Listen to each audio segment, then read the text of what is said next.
Bonjour et bienvenue dans notre émission Parlez-vous public, une émission proposée par VK en partenariat avec la Casden Banque Populaire, la banque coopérative de la fonction publique. Le principe de cette émission est simple, un thème, deux invités et mes questions. Et nous allons aujourd'hui aborder les relations entre l'État et les collectivités locales, les postures entre complémentarité, coopération ou concurrence. Un sujet auquel font écho les récents propos d'Éric Woerth, chargé d'une mission d'approfondissement de la décentralisation. Ces propos datent de son audition du 8 février par la délégation sénatoriale aux collectivités locales. Il assure, je cite, vouloir remettre de l'ordre dans l'exercice des compétences de ces dernières. La première des clarifications, ce serait d'abord de respecter la loi, c'est-à-dire que les collectivités fassent ce qu'elles doivent faire et pas plus, a-t-il dit. Cette faculté d'intervenir sur tout est le contraire de la clarification et de l'approfondissement des compétences, a-t-il complété, mais il s'est défendu de vouloir dessiner un jardin à la française. Au contraire, je cite, beaucoup d'adaptations locales. Des propos qui sont à décrypter, qui montrent la complexité même du sujet, et de la part des dirigeants territoriaux, une vision critique sur le fond de décentralisation inaboutie, une expertise de l'État en recul, et avec des mots assez durs, désinvolture, méfiance. Pour en parler, deux invités que je m'empresse de vous présenter. Géraldine Chavrier, bonjour. Bonjour. Vous êtes spécialiste de droit des collectivités territoriales et de la décentralisation depuis une vingtaine d'années, auteur de plusieurs ouvrages et de nombreuses études sur ces sujets. Vous êtes professeur agrégé de droit public à l'école de droit de la Sorbonne Paris 1 et ancienne directrice de la Prépéna, et souvent auditionnée par le Parlement ou des ministères sur les problématiques locales.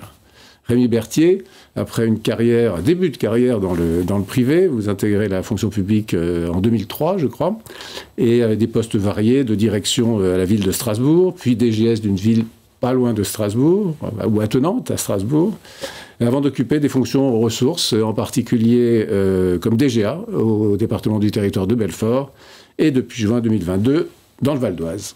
Bonjour. Et vous êtes également coprésident depuis décembre dernier de l'ATF, l'Association des administrateurs territoriaux de France, qui est partenaire de cette émission, et que vous définissez comme un réseau d'entraide, des réseaux de pairs, d'entraide et de réflexion entre pairs, et qui propose au gouvernement, au ministère et aux parlementaires des textes, des réflexions. Tout à fait. On va commencer par vous, Géraldine Chavrier. Une première question, je dirais, pour planter le décor, si j'ose dire. En préparant cette émission, vous évoquiez l'étape de la révision constitutionnelle de 2003 et le passage d'une décentralisation octroyée à une décentralisation concertée.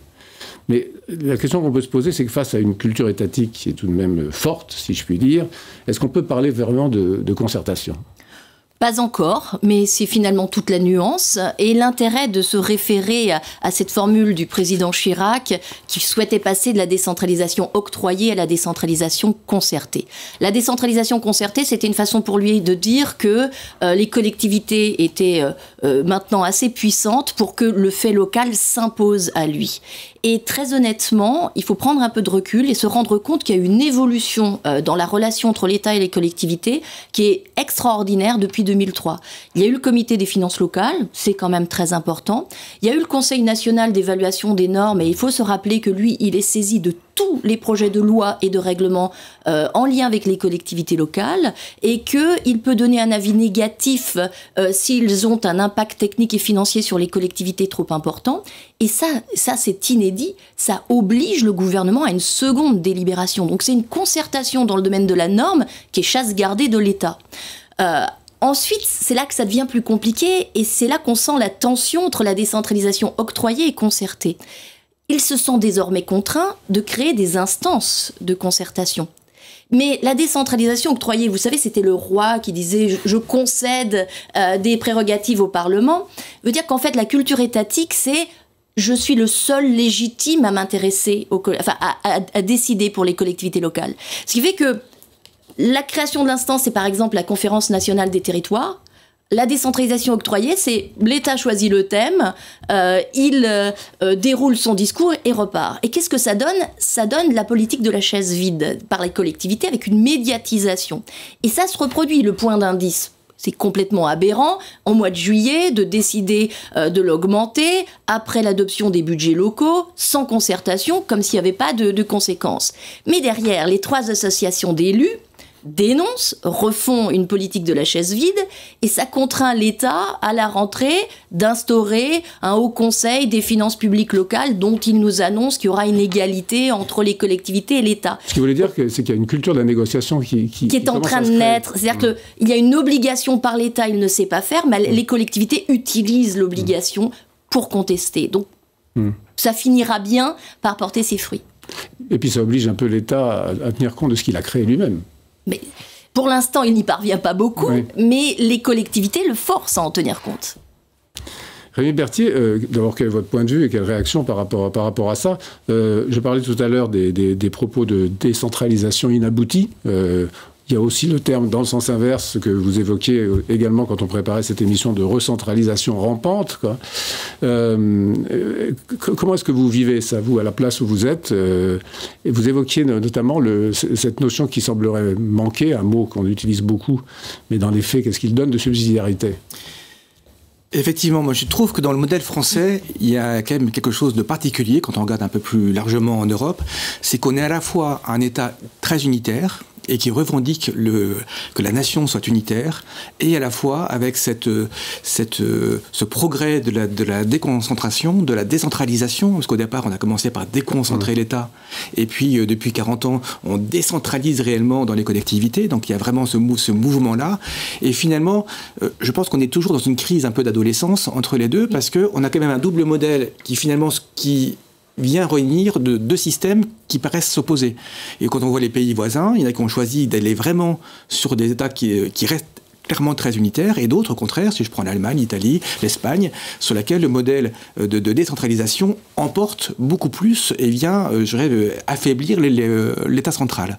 Donc on est vraiment dans ce contexte-là. Et donc je reviens effectivement, parce que j'étais à Strasbourg, siège du Conseil de l'Europe, donc je reviens au père de l'Europe, et entre autres à Robert Schuman, qui pour moi est un de ceux qui a développé vraiment ce concept de subsidiarité sans que forcément on aille regarder ce dont il parlait. Et ce dont parle Robert Schuman, c'est de dire, pour justement réunir ces différentes échelles, pour donner du sens, pour dire ça a du sens qu'au niveau étatique, au niveau national, voire européen, on donne les grandes lignes, les grandes orientations dont on a besoin pour arriver à faire développer l'action publique de manière efficace, et qu'à chaque fois on s'interroge sur quel est le bon niveau, la bonne échelle pour pouvoir mettre en œuvre de manière la plus efficiente, la plus efficace. Et je pense que nous, ce qu'on attend effectivement de collectivité par rapport à l'État, c'est que l'État ne se dessaisisse pas de ce rôle d'orientation, qui est un rôle nécessaire, parce qu'effectivement on est fier d'être français, et on doit être français quel que soit l'endroit du territoire où on y est, mais à la fois qui entendent cette capacité et ce fait que les collectivités sont assez mûres par rapport à ce qu'ils disaient maintenant aujourd'hui, pour mettre en œuvre ces orientations de manière différenciée en fonction des réalités du terrain. C'est-à-dire, vous pensez les objectifs, et vous nous laissez faire au niveau des compétences. Exactement. Et aujourd'hui, quand je parle de recentralisation rampante, c'est qu'on sent bien, même quand je regarde dans des appels à manifestation d'intérêt de certains ministères, on sent bien que si on veut y répondre, il faut qu'on ait le système d'information pensé par le ministère, il faut qu'on réponde exactement aux orientations, et puis, faute de quoi, on n'aura pas les financements. Et donc, ce qui fait que finalement, par ces financements qui d'ailleurs sont précaires, parce qu'au bout de 2 ans, on nous les retire, c'est bien une manière de l'État de dire vous êtes autonome. Enfin, quand je parle de crise d'adolescence, c'est un peu comme des parents avec un adolescent. Tu fais ce que tu veux avec ton argent, mais si tu fais pas ce qu'il faut, je te couperai à la source les financements. Donc je caricature légèrement le sujet, mais bien pour montrer qu'il y a vraiment cette question de maturité, et le souhait que nous avons et qu'ont les collectivités, c'est de dire considérez-nous comme des adultes qui sont responsables. On est prêt d'ailleurs, et c'est le cas déjà aujourd'hui, à assumer devant un juge si besoin sur nos actions. Nos élus assument à chaque élection leur action auprès des électeurs. Donc il y a déjà des systèmes de contrôle qui existent. Donc laissez-nous faire et faites confiance au système en place. Éric Woerth, c'est une question que je pose à tous les deux. Dans les propositions, enfin en tout cas quand il intervient devant le Sénat, revient sur la place du préfet. et notamment en disant que le préfet aujourd'hui a un pouvoir de dérogation, mais qui reste un peu factice, hein, et que si les préfets, il parle plus des préfets de département, hein, je pense, le préfet peut être véritablement la bonne personne pour arriver à ce que ces postures qu'on évoquait dans l'introduction s'améliorent, par sa connaissance d'un territoire, par l'intérêt qu'il a que le territoire fonctionne bien, par son rapport avec les élus. Est-ce que c'est une des voies ? C'est une des voies. Le préfet, il a un double rôle. Et il est aussi piégé par ce double rôle. C'est qu'il est d'abord le porte-parole du gouvernement auprès du territoire. Et ce qui fait dans ce rôle de porte-parole, il a très peu de marge de manœuvre, parce qu'il ne fait que expliquer localement les décisions qui ont été prises au niveau national. Mais par ailleurs, et c'est aussi ce que l'on appelle de nos voeux, parce qu'on l'a vu pendant la crise Covid, et on a vu tous les effets positifs que ça a eu, c'est que le préfet prenne ce rôle, qu'on lui donne ce rôle, non pas d'injonction, mais de coordination, d'être celui qui est capable d'amener autour de la table les acteurs locaux pour réfléchir ensemble à la manière dont chacun peut contribuer aux résultats souhaités. Je prends comme exemple, pour illustrer la crise du Covid, moi à l'époque j'étais au territoire de Belfort, j'ai vu une étape 2020 avec la crise des masques et avec un État très dans l'injonction, l'ARS qui faisait ce qu'elle pouvait et finalement un système complètement désorganisé où finalement on a dû passer notre temps à trouver des solutions pour passer par la petite porte pour permettre d'équiper en masque ceux qu'on avait besoin. Et à l'inverse, pour nous 2021, le préfet a eu ce rôle de régulation, a mis autour de la table le département, l'ARS, les communes, les EPCI, en disant maintenant comment est-ce qu'on s'organise pour pouvoir vacciner l'ensemble du territoire. Et les résultats ont été beaucoup plus efficaces et je me réjouis que le département de Belfort est un de ceux qui a eu le taux de vaccination le plus élevé, mais grâce à cette posture du préfet qui est une posture vraiment de coordination, d'animation, plutôt que de celui de l'injonction. Le préfet doit être un facilitateur. Et on évolue vers cette conception, puisque actuellement, l'idée, c'est de créer des conférences départementales avec un préfet qui se réunirait régulièrement avec les collectivités territoriales et qui discuterait de l'application des textes, des dérogations qu'on pourrait accorder, des souplesses. Donc le préfet, il va avoir deux rôles. C'est de mettre fin à cet éclatement de la voix de l'État, parce que l'État, les agences, le préfet, donc il faut réunir la puissance autour du personnage préfectoral. Et il doit être là au service des collectivités dans un sens de facilitation. Oui, parce qu'il est vrai qu'on dit souvent que les collectivités avancent séparées ou divisées avec plusieurs voix, etc. Mais c'est aussi vrai pour l'État. Je trouve que la voix est plus fragmentée que plurielle. Fragmentée que plurielle. Pour revenir au centre de la question qu'on se posait, est-ce que selon vous, dans l'évolution que vous évoquez, même si elle est lente, et vous l'avez exprimé très clairement, est-ce qu'elles ont d'une certaine manière plus de pouvoir de décision qu'elles n'en ont eu, à une époque où elles étaient cantonnées dans des pouvoirs de gestion? Et surtout, est-ce que vous travaillez plutôt dans une grande collectivité? Est-ce que c'est pas, je dirais, l'apanage des grandes collectivités par rapport aux petites? Alors, objectivement, on progresse énormément en matière de pouvoir de décision. On est toujours dans une décentralisation de gestion. Mais premier progrès, qui peut paraître accessoire mais qui ne l'est pas, pendant très longtemps, on a eu la loi, le règlement qui expliquait la loi, et on avait des circulaires systématiques qui vous expliquaient dans le détail comment comprendre le texte, comment l'appliquer.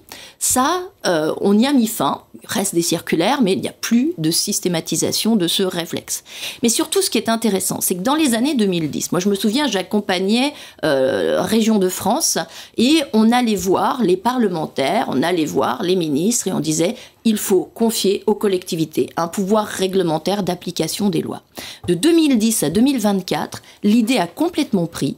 Tout le monde en parle, Hollande en parlait, Macron le fait, puisque la loi 3DS a rappelé l'existence d'un pouvoir réglementaire des collectivités locales pour rappeler aux législateurs qu'ils pouvaient renvoyer plus souvent à l'application des lois par les collectivités.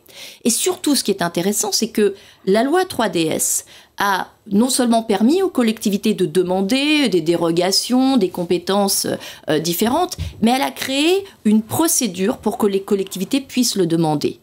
Elle délibère, elle transmettent la demande au Premier ministre. Et ce qu'il y a d'intéressant, c'est parce que c'est quand même très nouveau pour des collectivités, c'est que si ça touche la loi, elles doivent transmettre leur délibération au président de l'Assemblée nationale et du Sénat. Et depuis 2015, les régions avaient une possibilité, c'est-à-dire qu'un seul conseil régional pouvait faire des propositions de modification, d'adaptation des compétences, de l'organisation et du fonctionnement. Ça a été étendu aux départements et ils peuvent utiliser cette procédure. Et là où définitivement pour moi il y aura une évolution, c'est que la région Île-de-France s'en est saisie et si la Bretagne le fait, l'Aquitaine le fait et je ne sais quelle autre région, on va pousser l'État à accepter le pouvoir de proposition. Alors, s'agissant maintenant du coût que ça peut avoir pour certaines collectivités, notez bien que la décentralisation de gestion coûte beaucoup plus cher. D'abord parce que la compétence matérielle est lourde, mais parce qu'il faut s'insérer dans un cadre, il y a des contorsions et parfois il y a une moindre efficacité. Mais le pouvoir de décision, c'est de l'ingénierie juridique. Donc les régions et les départements, ça leur posera pas de difficulté. Les plus grandes villes en auront les moyens. Ce sont les petites communes qui seront de toute façon moins concernées, qui auront peut-être plus de difficultés, mais rappelons quand même que l'Association des maires de France, elle diffuse des bonnes pratiques, elle est là en soutien, donc je ne crois pas que ce soit un problème, la question des moyens pour y parvenir. Sur cette question de la gestion et de la décision, et puis en y accrochant le fait que c'est justement à ce niveau-là qu'on retrouve parfois des débats un peu stériles que vous évoquiez dans certaines réunions. Vous avez une expression, vous parliez des scories de compétences transférées. J'ai bien aimé ce mot-là et je voulais bien savoir ce qu'il y avait derrière et l'impact que ça avait justement sur ce glissement gestion-décision. Dans les scories, c'est que dans tous les actes de décentralisation, on a eu des transferts de compétences, entre autres essentiellement de l'État aux collectivités, et avec cette difficulté qui est que l'État a transféré la compétence, il y a une partie de ses agents qui ont suivi les compétences et une partie qui ne les ont pas suivies. Et ce qui fait qu'on a un système aujourd'hui où on a par exemple les régions ont eu beaucoup de compétences transférées en termes de schéma directeur, en termes de points qui avaient été faits par l'État et qui en sont faits par les régions. Mais quand la région vient présenter au préfet de région son document, parce que c'est que seul le préfet va pouvoir lui donner une autorité du document sur les autres collectivités, eh bien dans l'entourage du préfet, on va retrouver encore des fonctionnaires plutôt en fin de carrière qui ont été à une époque prescripteurs et qui, du coup, au lieu d'être dans la vérification de la légalité du texte qui leur est fourni, vont réagir, et peut-être même malgré eux, en anciens prescripteurs pour dire moi je l'aurais pas fait de la même manière, et donc ils vont commencer à rentrer dans une discussion qui n'a pas lieu d'être et qui finalement vient rajouter les délais et mettre de la confusion parce que du coup on ne sait plus qui fait quoi. C'est vraiment une scorie. Une autre scorie pour évoquer, c'est que pour moi et aujourd'hui c'est un sujet qui revient régulièrement mais qu'on n'a pas réussi à traiter, c'est qu'avec la gestion des collèges et des lycées au département et aux régions, eh bien on a toujours aujourd'hui, alors si je prends le département du Val d'Oise où j'ai l'honneur de servir aujourd'hui, nous avons 1000 agents qui sont dans les 112 collèges du département, mais avec un trou hiérarchique parce que l'encadrement, le chef d'équipe, il est peut-être encore un agent du collège, les décisions se prennent au niveau de la direction de l'éducation du département, et entre les deux, il y a le gestionnaire du collège qui a été historiquement sous l'autorité, qui était l'adjoint du principal, qui maintenant, depuis la loi 3DS, est sous l'autorité du principal et fonctionnellement avec du président du département, ce qui finalement ne règle rien, mais ce qui fait qu'il y a cette rupture dans la chaîne hiérarchique et qui fait que ça crée tous les jours des difficultés. Et aujourd'hui, je regrette que si on a un grand nombre de procédures disciplinaires qui concernent des agents des collèges, c'est pas parce qu'ils sont plus mauvais que les autres, bien au contraire, mais c'est parce qu'il y a cette rupture de chaîne hiérarchique qui fait que l'explication des règles qui sont faites dans tout le département sont faites de manière différenciée et pas forcément à leur avantage dans les collèges. Donc c'est vraiment ces sujets-là où on n'est pas allé au bout, et donc moi j'aimerais, on gagnerait à transférer complètement et tout le monde s'y retrouverait davantage. Vous évoquiez tout à l'heure les régions. On a l'impression, quand on voit ça à l'extérieur, comme observateur, qu'elles ont un peu hérité des gènes de l'État. Est-ce que cette analyse est juste, et est-ce qu'il n'y aurait pas une sorte de glissement d'un centralisme d'État à un centralisme un peu régional, quoi ? Alors, concernant les gènes, les régions sont effectivement à un niveau supralocal et infra-étatique. Donc il y a quand même un peu de capacité d'organisation, d'harmonisation. Puis leurs dirigeants sont souvent des fonctionnaires d'État. Mais, je m'inscris totalement en faux concernant ce mythe du centralisme régional en France. C'est-à-dire que dès 1976, dans le rapport Guichard, on nous disait qu'il ne faut pas trop décentraliser vers la région parce que ça va créer un centralisme régional. On n'était encore qu'au niveau de l'établissement public. En 1982, quand on a créé la région, les élus au Parlement, les élus locaux parlementaires ont eu très peur et on a créé le principe d'interdiction de tutelle désormais constitutionnalisé. C'est-à-dire que déjà la région n'est pas en mesure d'exercer une tutelle sur les départements et sur les régions. À ça, vous ajoutez le fait qu'il y a une évolution vers une spécialisation des compétences. Ce qui fait que normalement, si chacun reste dans son rôle, plus l'interdiction de tutelle, parler de centralisme régional est quand même un peu excessif. Alors, pour autant, je reconnais une chose, c'est que puisque la région a une compétence d'aménagement du territoire, elle établit des schémas régionaux. Alors rappelons quand même que ceux-ci ont une très faible prescriptivité, mais ils ont un impact. Donc moi, ce que je dirais, c'est que dans certains endroits, par exemple en Corse, il y a un centralisme régional qui est en train de naître parce que la région, qui est en fait la collectivité de Corse, a hérité de très nombreuses compétences. Donc vous avez des intercommunalités qui commencent à dire toutes mes subventions sont fléchées, mais ça existait avec les départements. Et en dehors de ça, on peut voir quelques frictions de cet ordre-là, par exemple avec les COP, qui font que la responsabilité régionale commence à un peu empiéter sur le pouvoir historique d'urbanisme des communes. Mais c'est quand même un épiphénomène. Le droit français ne le permet pas davantage. Et surtout, je finirai par une chose, c'est que puisqu'il faut bien quand même une capacité d'harmonisation et d'aménagement du territoire, à choisir, je préfère un centralisme régional à un centralisme étatique parce que l'État est très éloigné. Un centralisme régional, c'est une affaire entre élus locaux. Il y a plus de proximité, il y a plus de bras de fer politiques possibles et donc il y a plus de conversations et de négociations possibles. Alors, on a parlé beaucoup d'organismes, enfin de régions, de départements, de l'État, etc. Derrière, il y a des hommes et des femmes. Et quand on parle de posture, il s'agit notamment de posture que dans ces situations-là et entre ces personnes-là. Vous me disiez qu'avec beaucoup d'intérêt, vous aviez participé à une formation commune, on ne va pas rentrer dans les détails, où des fonctionnaires d'État, de l'hospitalière et des territoriaux travaillent ensemble, réfléchissent ensemble et apprennent et se forment ensemble. Est-ce que évidemment, c'est le microcosme dans le macrocosme, mais est-ce que ce n'est pas une des pistes de manière à ce que, d'une certaine manière, les gens parlent le même langage? On entend souvent dire, peut-être à tort, que les dirigeants territoriaux sont dans la complexité et que les dirigeants de l'État sont plus dans l'expertise. Alors, c'est caricatural, et je suis là pour dire des choses caricaturales pour vous faire réagir. Effectivement, moi je parlerais peut-être plutôt de généraliste et spécialiste, mais c'est à peu près le sujet. Chacun vient avec ses termes. Voilà, parce que je pense effectivement, parce que l'intérêt pour moi du territoire, c'est qu'on est complètement systémique, c'est-à-dire qu'aujourd'hui, quand on est en responsabilité dans une collectivité territoriale, on ne peut pas penser par spécialité. On pense sur l'avenir du territoire dans sa globalité de manière très systémique. Et quand on s'adresse à nos collègues de l'État, l'État est organisé en ministères, avec des ministères très spécialisés, et avec des experts de très haut niveau sur leur domaine. Le fait de se former ensemble, et là, dans ces cycles longs, bon, je vais quand même le citer, donc c'était le CHESP, le cycle des hautes études de service public, qui réunit du coup des hauts fonctionnaires, entre guillemets, de l'État, mais aussi de l'hospitalier et de la territoriale.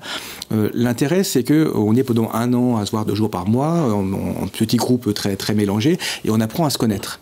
Et moi, quand je vois le bilan de l'année, dans notre petite promotion, mais je crois que les autres ont fait la même remarque, c'est que quand on se connaît au long terme, eh bien, les postures changent. Parce qu'on se rend compte qu'on a chacun... l'étranger, c'est celui qui est étrange, donc c'est celui qu'on ne connaît pas. Et quand on se connaît, on commence à mieux comprendre quel est le mode de fonctionnement, quel est le mode de pensée. Et pour l'efficacité, eh bien, chacun en fait un pas. Parce que je sais que quand je m'adresse à mes collègues de l'État, maintenant que je comprends mieux quelles sont leurs propres contraintes, je formule mieux mes questions. Et eux, quand ils vont me répondre, comme eux-mêmes connaissent davantage la manière dont je fonctionne et ce que je peux faire sur le terrain, vont aussi adapter leurs réponses pour ne pas me parler comme si c'était un de leurs collègues de bureau sur le principe, mais bien sur l'opérationnalité du sujet. Et je pense que c'est tout ce sujet-là, et que plus on arrive à discuter, et c'est tout l'intérêt même de tous ces lieux informels, c'est qu'on a le système.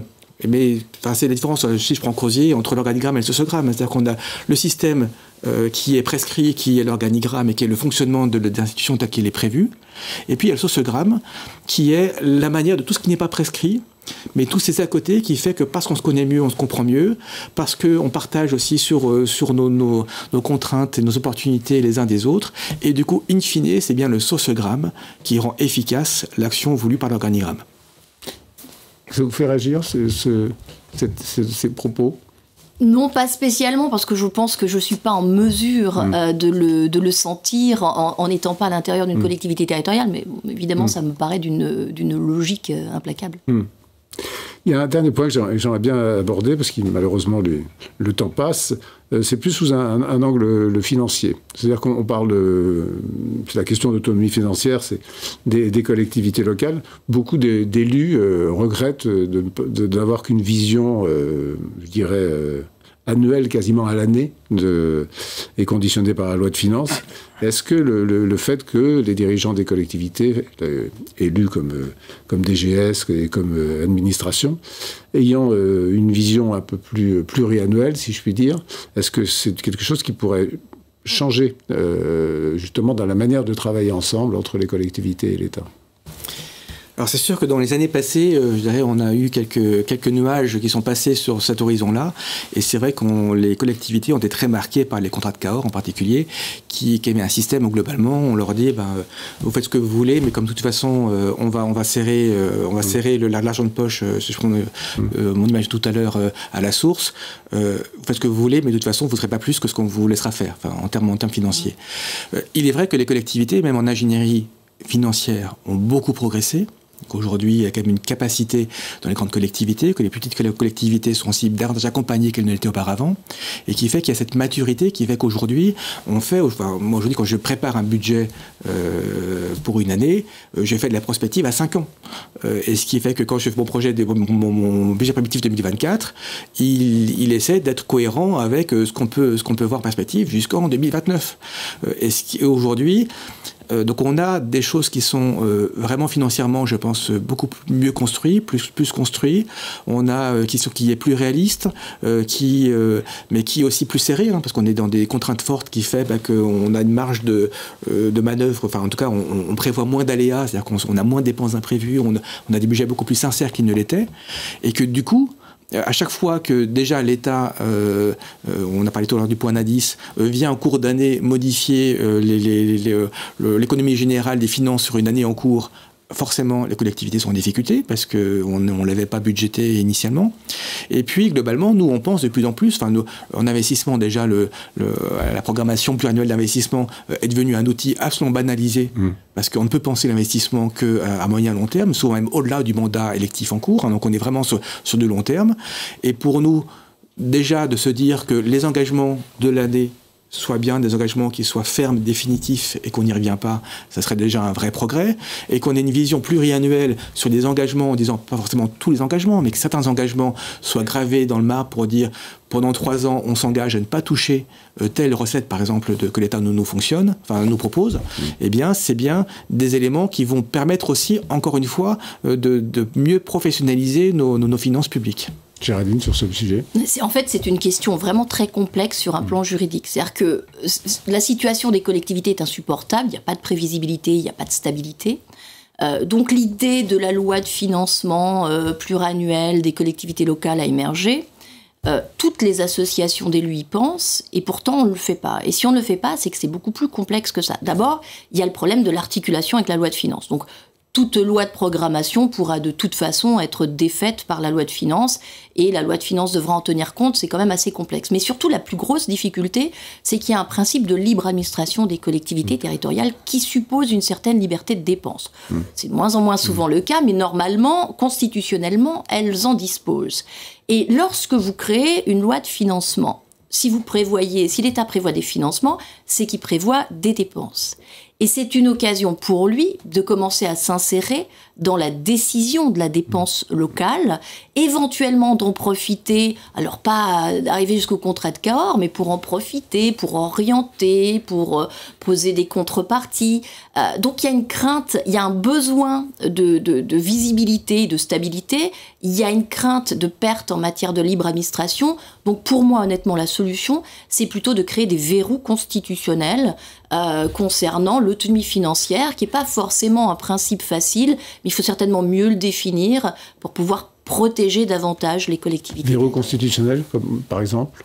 Eh bien, une possibilité, par exemple, de réexamen, de clauses de revoyure concernant les compensations financières qui sont accordées, pour qu'il n'y ait pas un reste à charge dans le temps qui se cumule, et probablement une redéfinition de la notion de l'autonomie financière en autorisant quand même